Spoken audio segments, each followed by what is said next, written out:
विधानसभेमध्ये वळसेंना 100% पराभूत करा अशा शब्दात शरद पवार यांनी आंबेगावातल्या जनतेला जाहीर आवाहन केलंय। या क्षणाची एक मोठी बातमी, शरद पवार यांची आंबेगावात सभा झाली। या सभेत त्यांनी बोलताना दिलीप वळसे पाटील यांना 100% पराभूत करा असं आवाहन केलं।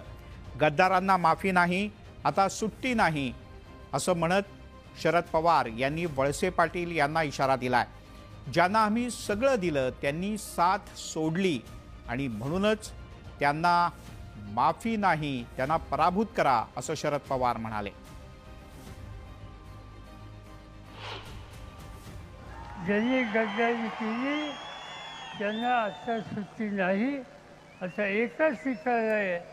उद्याच्या तुमच्या मतदारसंघाच्या विधानसभेच्या निवडणुकीमध्ये माझा एकच शब्द तुम्हाला आहे की या निवडणुकीमध्ये वळसे भाषांना 100% पराभूत करा करा करा हेच सांगतो।